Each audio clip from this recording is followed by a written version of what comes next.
ओम श्री मात्रे रामकृष्ण हरि।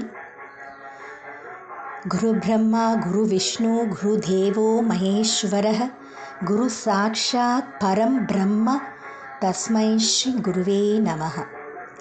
இது எப்போதையும் நம்ம குரு வந்தனம் நம்ம சொல்லுவோம். நிறைய ஸ்கூல்ஸில் எல்லா இடத்துலையும் சொல்லி கொடுக்குற ஒரு ஸ்லோகம் இது. ஆனால் இன்றைக்கி இந்த ஒரு இன்ஃபர்மேஷன் எனக்கு நான் பார்த்தேன், அதை ஜஸ்ட்டு ஷேர் பண்ணலாம் அப்படின்ட்டு. நம்ம சொல்லும்போது எப்படி சொல்கிறோம் அப்படின்னா, குரு பிரம்மா குரு விஷ்ணு குரு தேவோ மகேஸ்வரः குரு சாக்ஷாத் பரபிரம்மா அப்படின்னு நிறைய பேர் சொல்லுவாள். பரபிரம்மா அப்படி சொல்லக்கூடாது, பரம் பிரம்மா. பரபிரம்மா அப்படின்னாக்கா அட்ரஸே இல்லாதது அப்படின்னு அர்த்தம். பரம் பிரம்மா அப்படின்னா தி அல்டிமேட். அதனால் யாரெல்லாம் அதை தப்பாக நம்ம சொல்கிறோமோ அதை நம்ம கரெக்ஷன் பண்ணிக்கலாம். இன்றைக்கி மௌலி ஞானேஸ்வர் மகாராஜுடைய 2வது ஹரிபாட் ஸ்லோகம் சொல்லிவிட்டு அதோடைய அர்த்தம் நம்ம பார்க்கலாம்.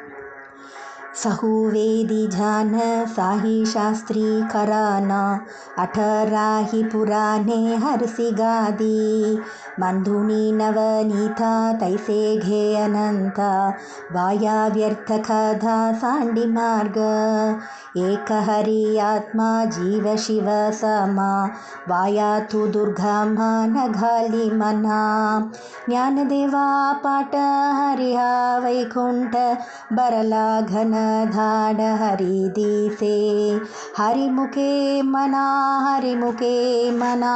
पुण्याची घनाना को नकरी.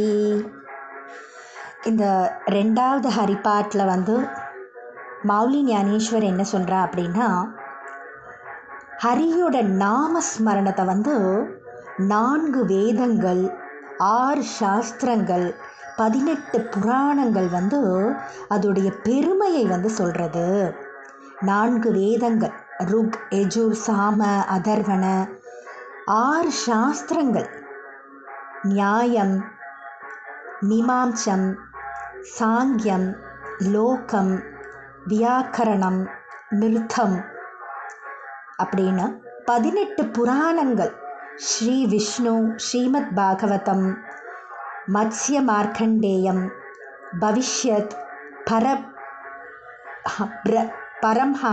பரம்ஹாண்டம் கருடலிங்கம் பாத்மம் வாமனம் அக்னி கூர்மம் ஸ்கந்தம் நாரதம் வராகம் பரமவைவர்த்தம் வாயு பிரம்மா அப்படின்னு 18 புராணங்களும் ஹரியோட ஸ்மரணத்தோட பெருமையை வர்ணிக்கிறது. அப்படி மட்டும் சொல்லாமல் ஒரு உதாரணம் சொல்கிறா, அதுவும் கொஞ்சம் மிகைப்படுத்தி சொல்கிறா.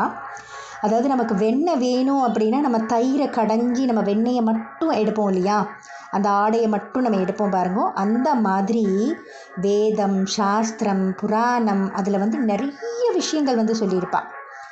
ஆனால் நம்ம ஹரியோட நாம மகிமையை தவிர மற்ற எல்லாத்தையும் லட்சியமே கொள்ளக்கூடாதுன்ற அந்த அளவுக்கு ஒரு கான்ஃபிடென்ட் மௌலிக்கு. ஹரியோட நாமா மட்டுமே போதும், அவருடைய ஸ்மரணம் மட்டுமே போதும், மற்ற எந்த விஷயத்துக்கும் நம்ம பெருசாக லட்சியம் கொள்ள வேண்டாம் அப்படின்னு சொல்கிறா.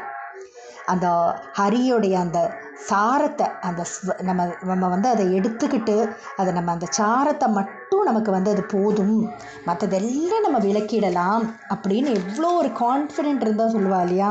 ஏன்னா எவ்வளோ விஷயங்கள், அதாவது வேதங்கள்லாம் சொல்லாதது எதுவுமே கிடையாது. ஆனால் அதில் ஹரியோடைய ஸ்மரணம் அதை மட்டும் எடுத்துக்கலாம் அப்படின்னு சொல்கிறா.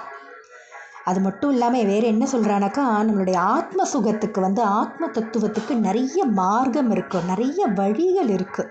ஆனால் ஹரிதான் ஜீவன் ஈஸ்வரன் பிரம்மம் அப்படின்னு எல்லா ஸ்வரூபமாக அந்த ஹரி மட்டும்தான் இருக்கான் அப்படின்னு சொல்கிறான். வைகுண்டம் அப்படின்னாலே யார்? சாக்ஷாத் அந்த மகாவிஷ்ணுவோட இருப்பிடம் இல்லை. அப்போ வைகுண்டம் அப்படின்னாலே ஹரி தான். அப்போ ஹரியோட நாம ஸ்மரணம் பண்ணும்போது அந்த வைகுண்டம் நமக்கு கிடைக்கிறது. யாரெல்லாம் இந்த ஹரியோடைய அந்த ஸ்மரணத்தோட நாமா சொல்கிறாளோ அவள் எல்லாரும் எல்லாத்தையுமே, அவர்களுக்கு எல்லாமே ஹரியை போல தோன்றும். எதை பார்த்தாலும் ஹரியோடைய ரூபமாக அவளுக்கு தோணும். அப்படின்னு ஞானேஸ்வர் மகாராஜ் இந்த 2வது ஹரிபாட்டில் சொல்லியிருக்கா. நாளைக்கு நம்ம 3வது ஹரிபாட் பார்க்கலாம். ராம்கிருஷ்ண ஹரி. ஓம் ஸ்ரீ மாத்ரே.